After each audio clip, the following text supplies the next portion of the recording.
ធភាពនឹងទេសភាពកំសាន្តតាមនាវាគ្រូសខ្យល់សមុទ្របក់ត្រជាក់ស្រទន់ប៉ះដួងចិត្ត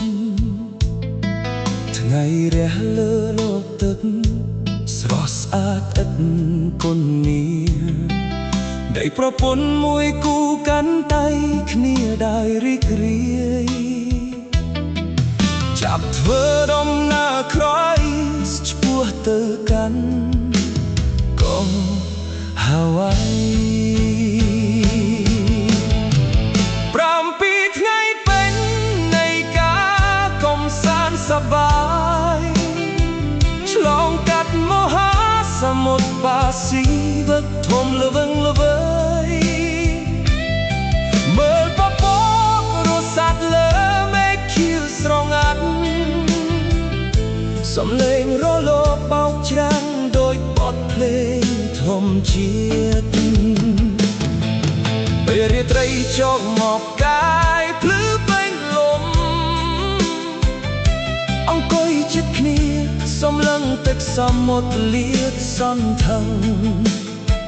ស្នាមញញឹមនឹងក្តីសុខបំពេញគ្រប់វិនាទីជាអនុស្សាវរីយ៍ល្អមិនអាចបំភ្លេចបានឡើយ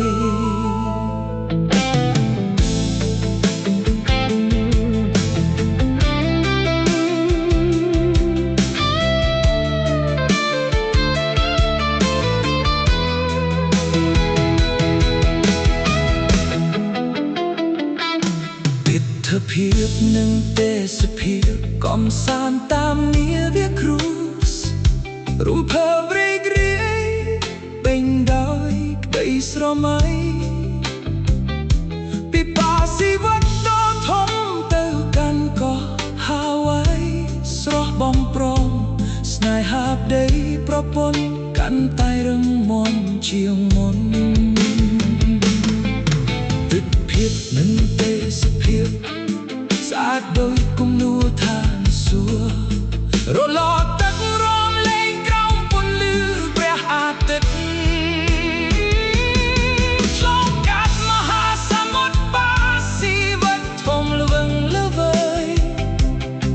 មើលពពកព្រមលែងលើមេឃខៀវស្រងាត់សំឡេងរលកបោកច្រាំងដោយបទភ្លេងធម្មជាតិ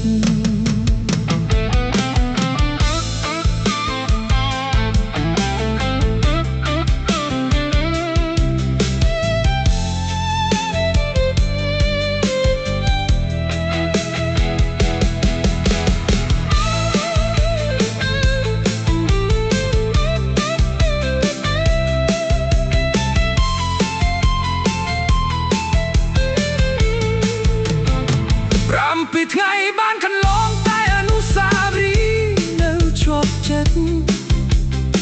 ពេលភាពសមុទ្រខៀវនិងកោះស្រស់ស្អាតទាំង5ដំណើរគ្រូនៃក្តីសុខនិងស្នេហាដ៏ជ្រាលជ្រៅដែលស្ថិតក្នុងបេះដូងរហូតដល់ថ្ងៃអនាគត